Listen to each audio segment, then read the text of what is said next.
Good Wednesday evening to you all out there in WyoNation. This is the WyoNation Roundup. I am your host, Chad Smith, and I am joined tonight by Mr. Bryan Stevens. Good evening, Bryan. Howdy, Chad. And the order tonight, even though we're smacking the dab in the middle of summer, we're here to talk a little Wyoming basketball. So within it's been a good 10 to 14 days maybe now. The basketball roster has been completed.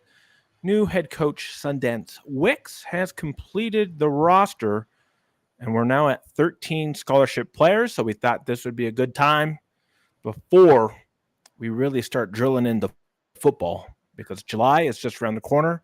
So here's a good time before we get into football, talk a little basketball.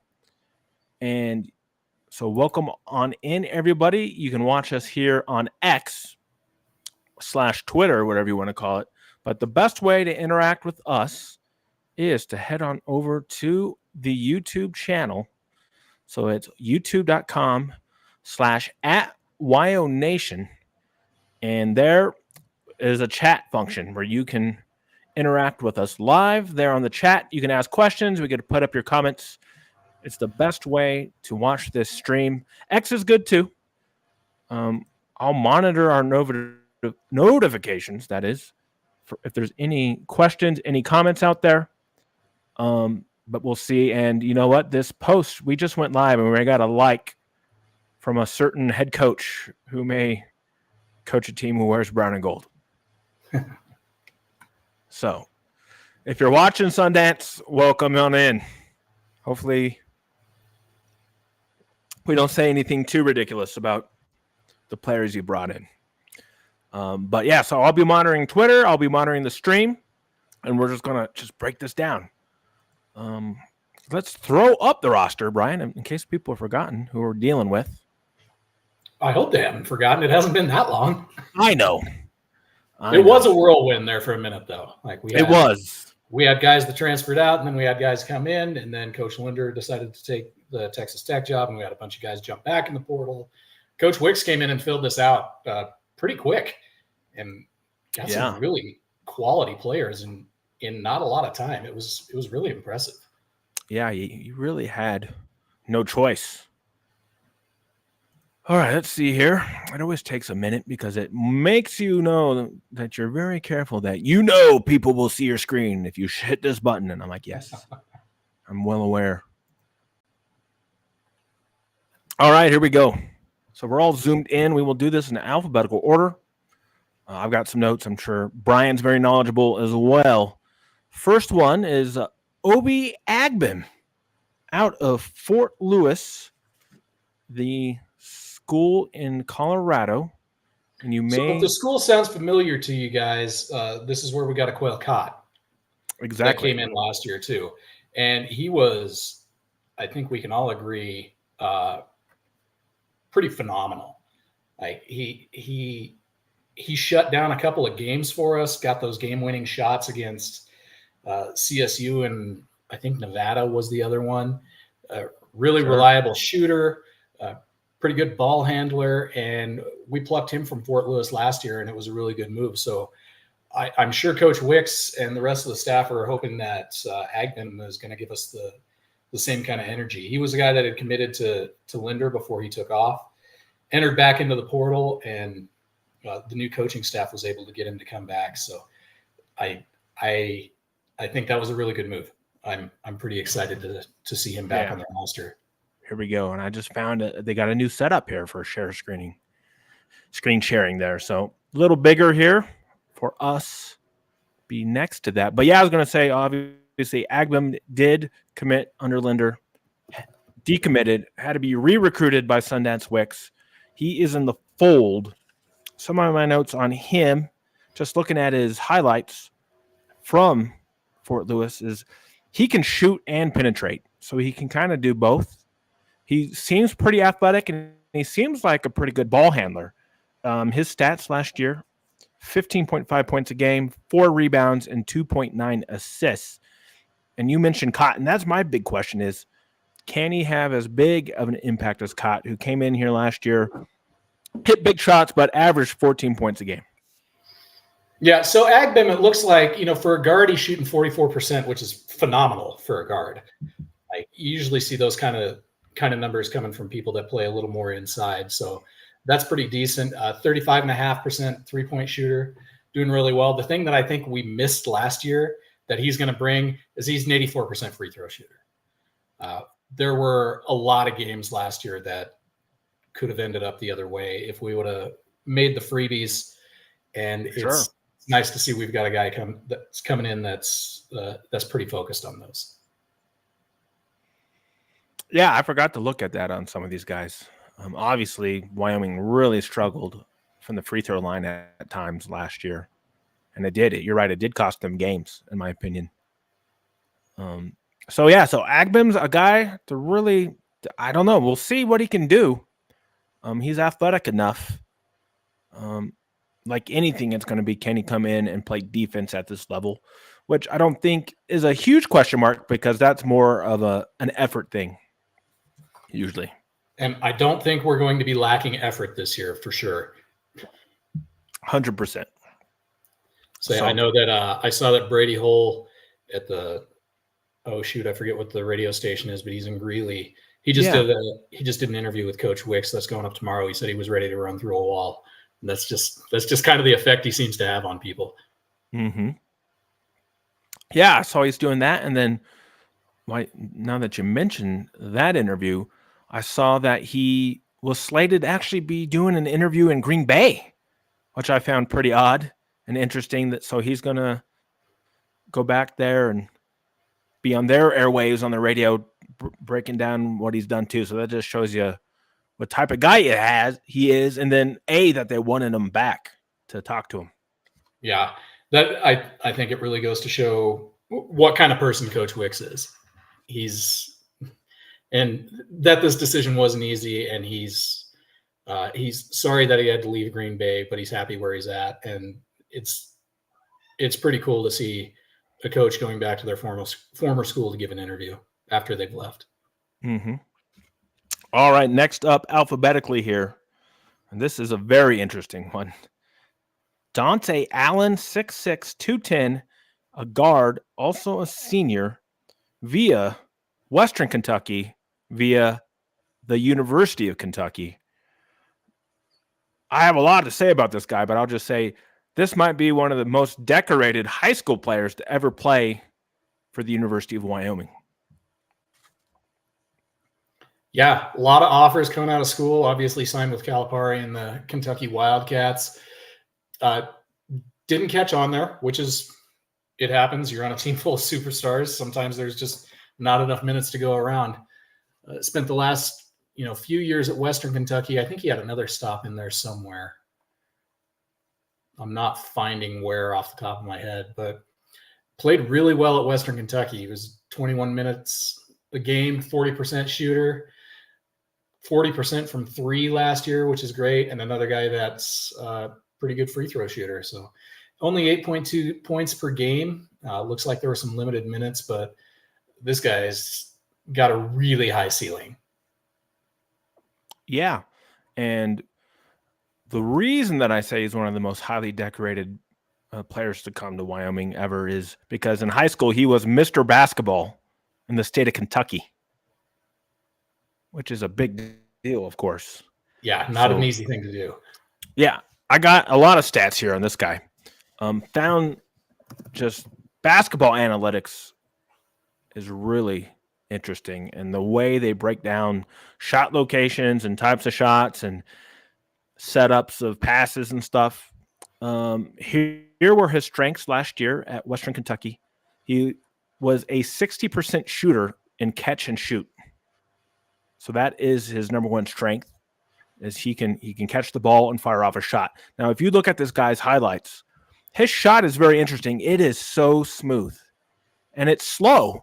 If you watch it, some shots, the ball is just, it glides through the air. He's very smooth. So if you haven't checked him out, just Google Dante Allen highlights. You'll see he shoots a very nice ball. Other stats here, Brian. We've got 44% shooting at the rim, 33% from left, 3-point near the top, and then 42 from the right at the top. So it's crazy how they break these all down now. And then, but his big one is he shoots 50% from the left corner on threes. Hey, the corners are the money balls, man. Every good shooter is pretty automatic from the corners. So, yeah, he put up some good numbers there, and I don't think I have his minutes written down last year. I do. He did 8.2 points and 3 rebounds a game last year for Western Kentucky, who I do believe – did they make the tournament last year? Oh, that sounds right. Yeah.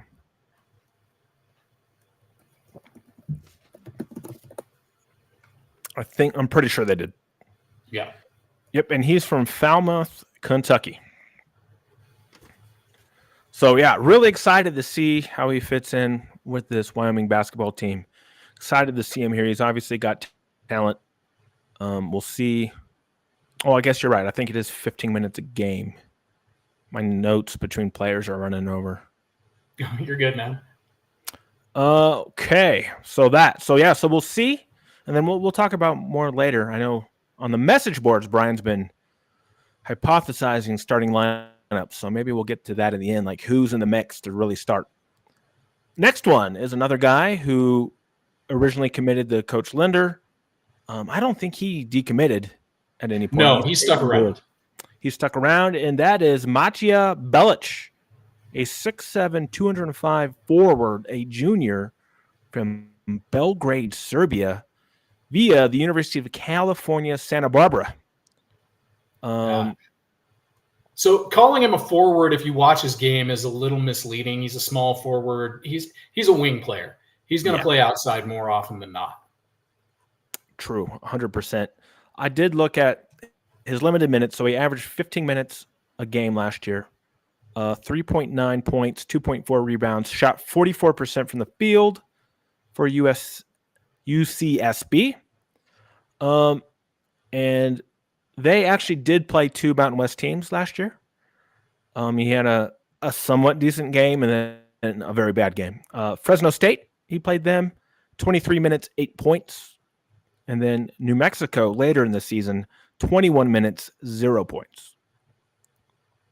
So he doesn't have a whole lot of experience, but being a Euro, he obviously fits into the Euroball model, which we're going to still see here with Coach Wicks. Yeah. Well, UCSB didn't have a great season last year. They had AJ Mitchell was a really good player. Belic played in almost every game. So he was definitely a contributor. Didn't stuff the stat sheet, but he's a guy he's always moving. He's always hustling. You know, he's not going to be your points leader, rebounds leader any game, but he's going to facilitate for a lot of people around him. Yeah, I think he'll be in the rotation for sure, much like he was for the University of California, Santa Barbara. All right, we'll move on to the next player. And we'll just see here that we do have, as we go down the roster, here's 2 returning players, which is interesting. And Levi Brown, a walk-on, obviously, and then Nigel Cook, who did redshirt last year. So he played in a game, maybe 2. I know he played in the exhibitions. He was pretty raw, but he comes from, DME Academy is a really good school. It is, and this guy's got really great size for a guard, so I'll be interested to see how he fits in. He kind of got lost in the shuffle last season behind, our just stacked guard unit behind all those guys. So it could be a similar problem this year, but we'll talk more about that later. All right, next up is a player I'm really excited about, and that is Scotty Abube. 6'10", 275. He's a senior. He's a junior. He comes to us from Southern Illinois, where last year he averaged 6 points a game, 3.6 rebounds in 12 minutes. But he shot 69% from the field last year, being a post player. A lot to like about him. I've got quite a more thoughts about him, but your initial reaction to seeing what you've seen from Abube. This is a piece we were missing after EK took off. We didn't really have a good, solidly built post player that could throw his weight around. Caden Powell was pretty good, but he was more of a soft touch guy than a banger. Abubi's got the size and the physicality to really bring something that we were missing here. I'd expect this guy to be competing for a starting spot. He will probably start some games, I would guess. I don't think he's probably going to be a constant in the starting lineup, but he's a big body. He's got really good touch around the rim. This is a good player to have. Yeah, 100%. I know I talked to some Southern Illinois fans after he left, and they were kind of sad to see him go. They said he just didn't get a lot of playing time because they played in a system where the head coach really favored, a guard-heavy lineup. So he was really efficient and kind of plays into this money ball thing that you've heard lately of just finding underrated guys who have shown that given an opportunity, they can do a lot of different things for teams. I do have on here that, hey, man, he's 6'10" and 275, but if you watch his highlights, he is not immobile. He is pretty athletic for a guy his size, and he can move. Yeah. Yeah, no, he's a really good modern day center. He's not going to step out. You're not going to see him shooting threes like a Hunter Thompson did a few years ago. No. He's going to be in the paint. He's going to be in the paint. He's going to stay in the paint, and he's going to make people wish they weren't in the paint when he's in. Yeah. And I saw he had a good mix of, in the highlight tape I saw, which was pretty long, the first half of his highlights were all front facing scoring opportunities that he capitalized on, and then the last half was post play. So he's pretty good facing the basket because he's not just a banner. He's pretty athletic for a guy his size. So he's going to provide some mismatches for people down low for sure. All right, next up, let me flip my sheet here. And we have another person who will be vowing for one of the post positions, and that is Cole Henry. He is a graduate transfer, so he has only one more year left as well. 6'9", 240, coming to us from Northern Iowa University. And this guy really seems like a glue guy. Yeah, this is the maturity of the team right here. This is a guy, he was at Northern Iowa for all 4 years, came in as a grad transfer this year to us. Played in every game last year. He wasn't a double machine by any means, but he was a double-digit scorer for the last couple of years. He's more of a 4 than a center, though I do think we'll see him probably get more minutes just because of his maturity. He's a guy that I would expect to see in the starting lineup from day one. Okay, yeah. We'll talk more about that later. It's very interesting, too. He seems very versatile. A feature that I saw. We good there? Yeah, cats are screwing around. Okay. I'm like, when animals attack, see a cat come flying onto your head or something. Right.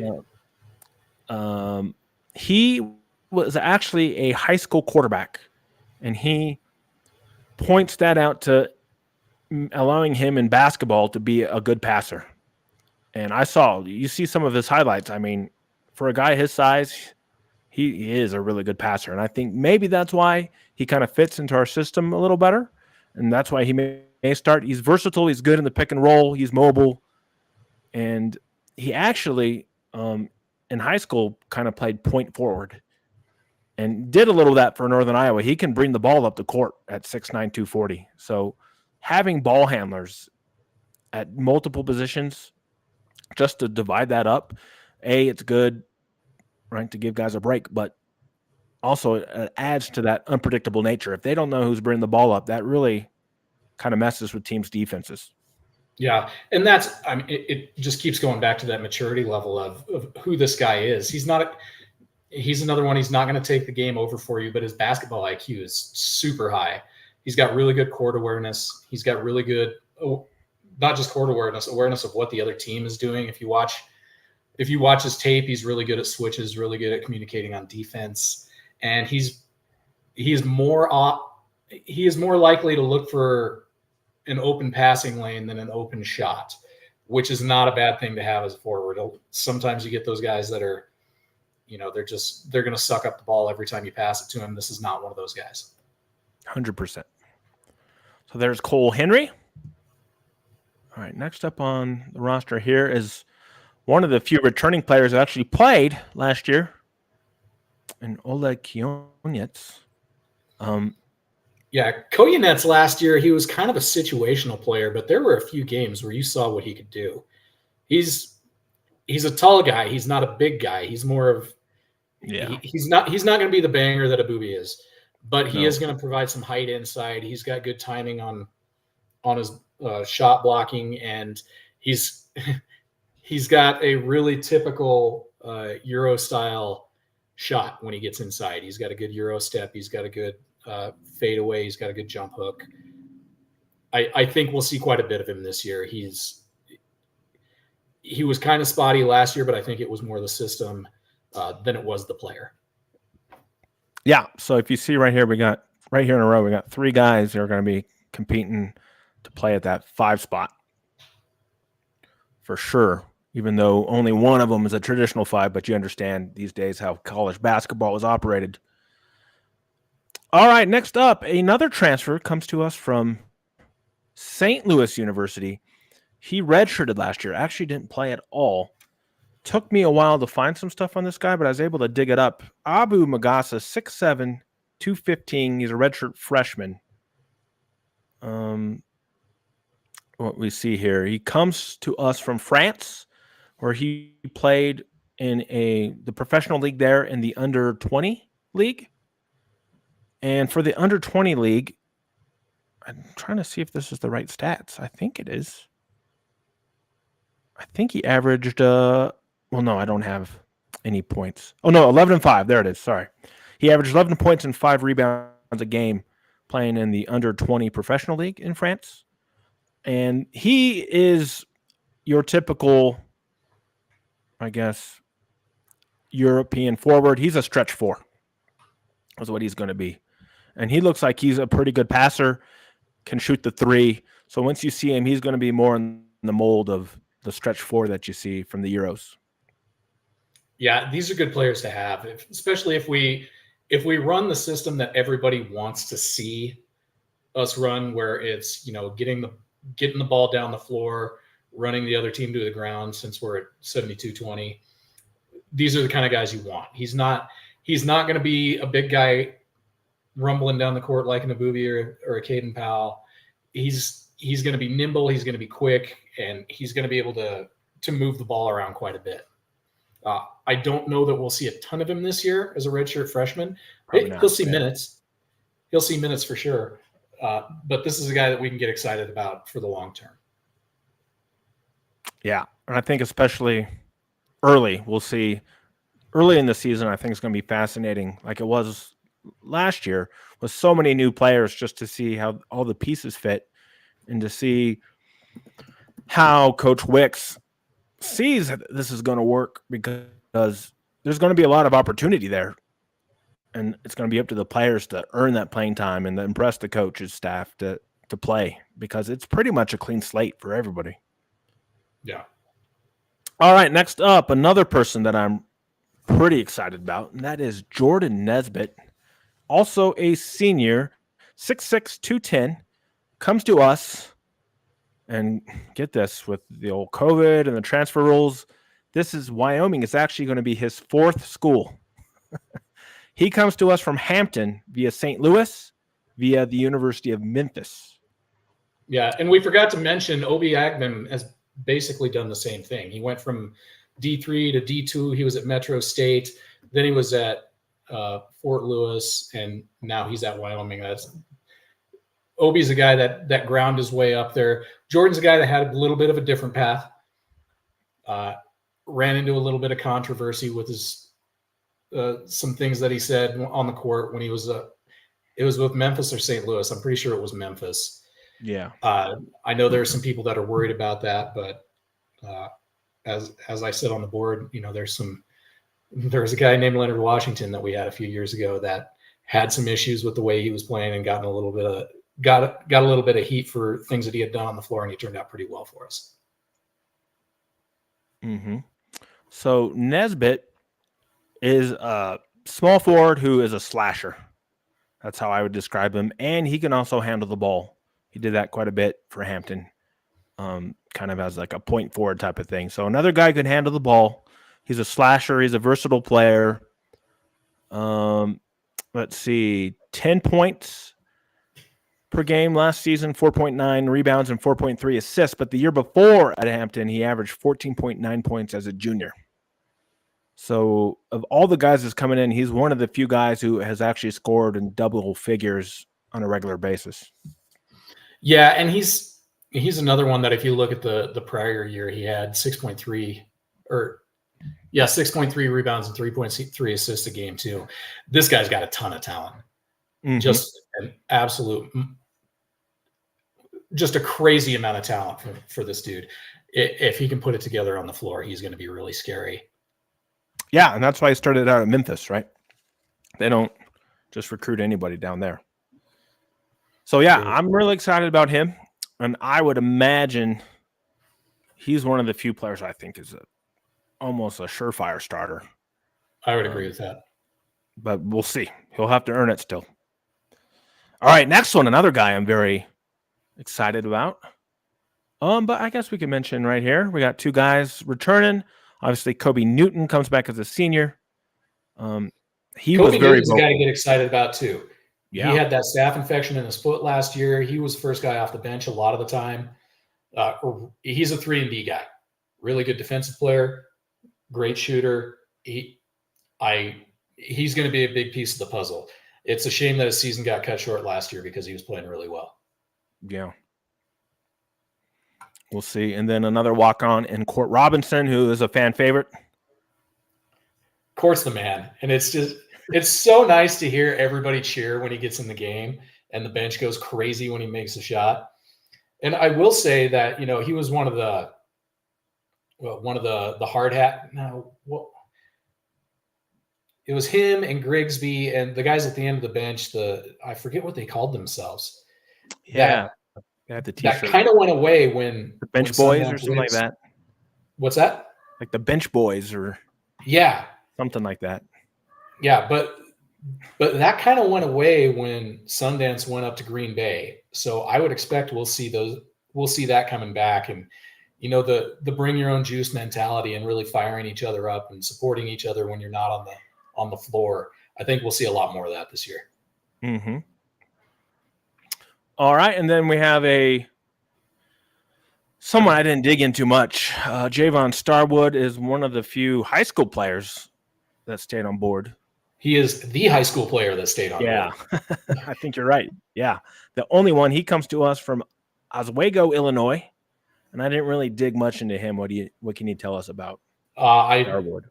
I had researched him a bunch for the initial signing class it was months ago now. Yeah, like last fall. So he's not a guy that I focused on it because we were talking about the transfers for this one. We're glad he's here though. Like it's guard depth is good, and having freshmen on the team is also a very good thing. So thank God he's here. All right. 2 to go. This one here coming from not too far away from Wyoming, coming to us from the University of Denver via Helsinki, Finland. And that is Toko Tainamo. It took me forever to find how to pronounce that, but I found it eventually. So yeah, Toko Tainamo comes to us from the University of Denver. He is a pioneer. And again, he's got some good numbers. For the Pioneers last year, 15.2 points a game, 7.7 rebounds, shot 46.7%, 60% at the rim, and he is a 54% catch and shoot player. So he's a power forward, but he can play both inside and outside. Yeah, he's a stretch forward. He's going to be one of our I think he's going to be one of our offensive focuses. He's going to be a guy that's going to be pouring in a lot of points for us. He's going to be shining glass for us. He's going to be a big time player. This was a good pickup. I'm glad that Coach Wicks was able to get him to stick around. He's going to be a really exciting player. 100%. And there's a lot of film out of him. So if you are interested, you can look at his game. I agree. I would say he's got a very high chance to be our leading scorer this year. He is a really good example of what a Euro 4 looks like. Like he's not a guy that's going to lean too far to playing outside and ignore the inside or not stepping out enough when he's down in the paint. He's got a really good balance of playing outside, playing inside, and the guy can take over a game if you let him. Sure. And then during the Summit League Championship, if he wasn't the leading scorer, he was close. Oh no, that was I'm looking at the wrong stats. Never mind. Okay. Abort mission. Yeah. But yeah, someone to really look forward to. I'm glad that we got him. And as I said, just a lot of film on him out there. Look it up. I think you'll be pretty impressed. All right, the last one would be AJ Willis, 6'2", 160. So he's a skinny guy. He's a sophomore, coming to us as a sophomore guard from Holy Cross. He is from Richmond, Virginia. He played 16 minutes a game last year for Holy Cross, averaged 5.5 points, shot 36% from three. From what I watched, he looks like a pretty good player who can create his own shot, which is always important to have players who can do that. This guy's a really interesting story too.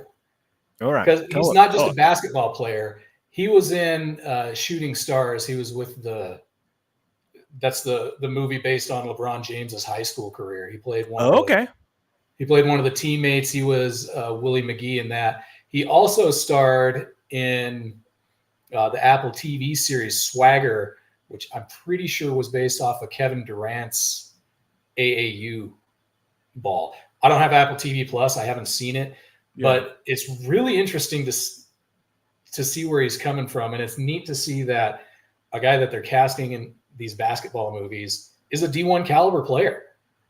So it'll be kind of cool to see how this goes. Yeah.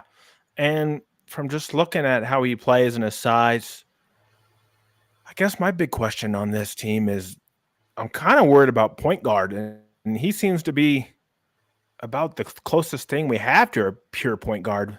And again, I don't know how much that matters in Wick's system. I guess we'll see. But your thoughts on him as a point or a shooting guard, and who else is in the mix? He's definitely a point. Okay. He's a quick guy. He's got good handles. He facilitates well. Still pretty young. Still has a lot of growing to do, but we'll see him on the court this year, and we'll see him make some plays. All right. So there you go. There is the roster. Kind of our thoughts breaking this down. We will go ahead and kill this share. If it will let me. How do I always forget how to kill it? Go away. How does it? I think I can just close it and it goes away. Aha. Efficiency. All right, so it's going to be really fascinating. A lot of parts here, a lot of players who, right, given the opportunity, given the right system, can come in and I think plug away.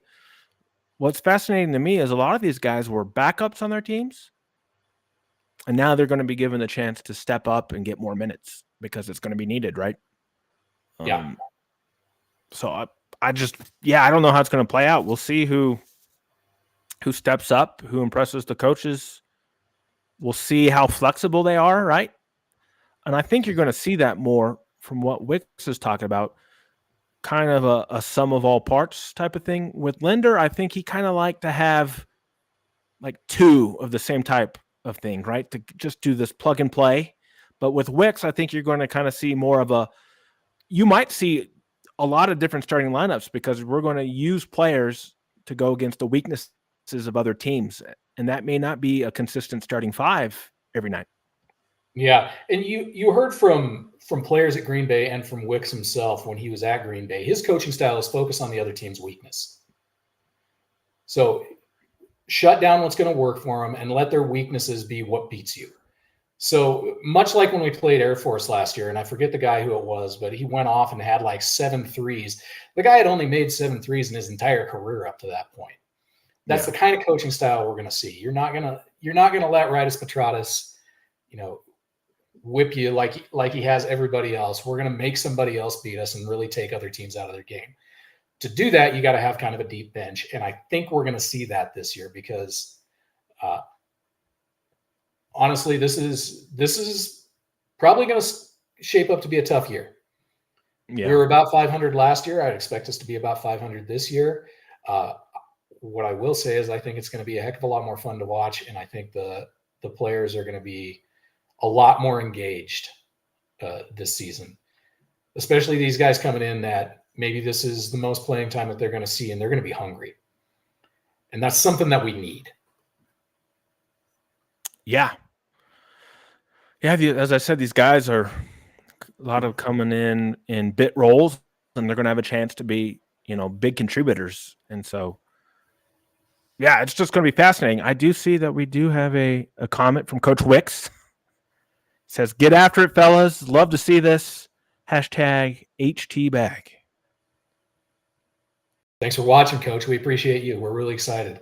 So there we go. So the coach himself, as we said, is checking us out. So we appreciate that. All right. So I don't know. I know we're in June. Basketball season is far away. But your best guess at what we might see as a starting five when we roll the ball out onto the court? So my initial reaction is it's going to be upperclassmen. Mm-hmm. It's going to be guys that have seen it. Like, I will be shocked if Tynamo isn't starting. That guy's a lock, in my opinion. I'd also be pretty surprised if we didn't see Obi Agman starting, based on what he did in college and what we saw from Cott last year. That's a guy that needs to be in the starting lineup. Okay. Cole Henry's another one. He's a fifth-year player. He's a grad transfer. He's got a lot of experience, really high basketball IQ. I would expect we see him down there. Although I wouldn't be as surprised to see Scotty Abubi get quite a decent load of minutes. We'll see him and Koyanets both quite a bit in the post. I'm pretty sure. Maybe one more than another, depending on the game situation. But the old saying is you can't coach size. And when you've got guys with size like that, you have to utilize them. So they will be in the game. All right. So that's 3 spots, right? Mm-hmm. 2 left. So I'm kind of torn on the next one. So it's in the guard slot. I think that we're going to see either Dante Allen or Kobe Newton. And whichever one doesn't start is going to be the first guy off the bench. My gut tells me it's going to be Newton, but Allen has just got a tremendous ceiling. And gun to my head, I'd probably say that Allen's going to see more starts than Newton this year, but I think Newton's going to start off being the guy. Okay, that's kind of the 2/3, kind of interchangeable in this system. Yeah, and then I think Jordan Nesbitt's going to be in there starting too. Okay, so you think? So I think it's going to be Newton or Allen at the 2, or at one of the guard spots, and then Agbem and Nesbitt are the other 2 that will start. Okay, yeah, that's my guess. Yeah, and it may not be traditional, right? So Agbem may be kind of running the point, but you got other guys. Allen, I think, can handle the ball well. Nesbitt can. So yeah, that's what I was saying. It's fascinating to see how they have a plan, obviously, and they're not going to tell us, but we'll get to see it soon enough. Yeah. One thing I will predict is I don't think we're going to have anybody redshirt this year. Really? Looking at the roster, we have 6 players that this is the last year of basketball they've got. That's Agbem, Allen, Henry, Nesbitt, Newton, and Tynamo. Okay. This is the last year for all 6 of those guys. Yep. So behind them, we've got 2 walk-ons with Brown and Roberson. Mm-hmm. And then 1, 2, 3, 4, 5, 6 other players. Sure. I see where you're coming from. Right. And that keeps everybody happy to where hopefully they don't transfer, right? Because, right, we've done this back-to-back years with complete roster overhauls. Now we're going to have another one next year pretty much no matter what, just because you got 6 guys who won't be able to come back. Yeah. Well, and Coach Wicks said in every interview he's given, he knows that he's going to lose half his team every year. That's just the way basketball is now. Yeah. The transfer portal for basketball is a heck of a lot different than the transfer portal in football because 1 or 2 guys can make a huge difference in basketball where, if you get a star receiver or a star quarterback in football, that can only take you so far. Mm-hmm. So there's a lot of movement in college basketball. I did see that the NCAA Rules Committee is looking at changing the transfer portal from 45 days to 30 days for basketball. We'll see how that goes. I think most of it gets done in 30 days for people entering the portal. Like there were some very late entries. One of them being, as Shea Foster mentioned, that the freshman of the year that transferred out of the Mountain West was that Toppin or was that Aduji at Utah State? I forget which one it was. Didn't they both transfer? They did, but I forget which one was the freshman of the year. Oh, I think it was the guy at Utah State. Okay, so yeah, that was Josh Aduji, who ended up at San Jose State and very well. Did he? Oh, I didn't see that. Okay, interesting. Yeah, I think he might have been talking about when he mentions the freshman of the year, and I'll just pot this up. I think he's talking about the Green Bay freshman of the year, David Douglas Jr., who actually is going to be in the Mountain West. He transferred to Fresno. Yeah. So it's interesting. He was on Coach Wicks' roster last year at Green Bay. I think he averaged about 11 points a game as a freshman for him. And I thought that he was going to come here for sure, but that did not happen. Yeah. I mean, you can't win them all. No. So, yeah, I think it's a talented roster, but a lot of pieces to put together quickly. And I think that's where Coach Wicks will probably excel more than most coaches because he's going to get these guys to buy in a lot quicker than some other coaches may not. But again, anybody that's expecting us to hoist the trophy at the Mountain West tournament this year, you better temper your expectations a little bit. Coach Wicks is great. He's going to do a great job. But this is a coach that came in, had 0 time to recruit high school guys, had to lean on the portal for everything. I think things are going to gel a whole lot better next year after he has time to put a full class together. Not that this is a bad class. This is, all things considered, this is pretty darn good. So it's going to be an exciting year. It's going to be a fun year. The players are going to be bought in. The coach we're going to see Coach Wicks all over the place, man. And it'll be good to see him driving some engagement where it's been lacking the last couple of years. It'll be good to get the dome rocking again. For sure. I'm trying to think if there's anything else we need to hit here, but yeah, it's exciting times, a good roster. We'll see how the pieces come together, and there might be some prizes, right? We just don't know. That's what I think it's fascinating, and that's why I was fascinated at the beginning of last season too. But then I quickly lost interest. So the beginning of last season was a lot of fun. I think we're going to see a lot more of that. And also, like, don't count us out of anything either. You'll remember Allen Edwards last year where we won like 8 games. 3 of those games were in the Mountain West tournament. Sure, yeah. Anything can happen on the hardwood, man. And it takes people buying in. And I don't think we're going to have any issues with any of these players buying into what Coach Wicks has to say or what the university is doing.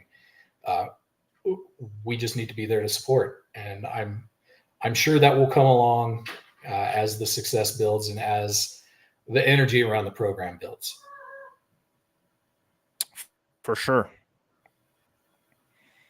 All right, so there is some basketball talk for you all in June. We will soon be flipping the calendar to the July, and we'll be laser focused on football, where we're just weeks away from fall camp opening up. Also, weeks away from NCAA 25 coming out, man. True. That's pretty exciting. And we'll have media days here in July in Vegas, which will always be big. We'll see what Wyoming players go there with Salvell, and we'll get to see Salvell as a head coach for the first time at media days. Yeah, and the video game is just gonna take the world by storm. Absolutely. Because it's been a long time since we've had it. Yeah. So I'll predict the 2 players that are going with Salvell to media days. We're going to see Shea Suinoa on the defense, and I imagine it'll be Svoboda on the offense, but it could be Harrison Whaley. Sure. Yeah, I could see that.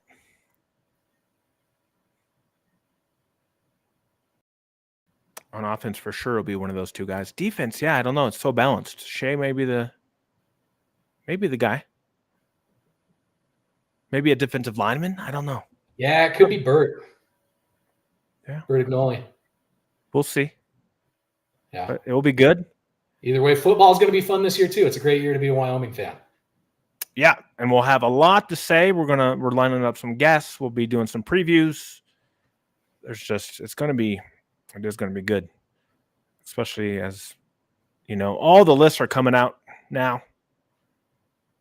Top 10s of positions and schools, and I've been getting hammered. I got mentioned in somebody mentioned some type of put the Wyoming schedule out and said, hey, how many wins? And all day people commenting on how many wins they think Wyoming will have this year. And I think the number's all over the place. I think anywhere from 3 to like 10. So I'm on 9. The answer is all over the board, but we'll get into that. Bryan has thoughts. I have thoughts. And of course, Brad has thoughts. When Brad gets back off the road, we'll have a show next week talking about some football. So, all right, Bryan. Well, thank you for stopping by and talking some round ball. Yeah, thanks for having me. Thanks for tuning in, guys. Go Pokes. Yeah. So we will see you all soon. For Bryan, I'm Chad Smith. Thank you for watching the WyoNation Roundup. We'll catch you again soon.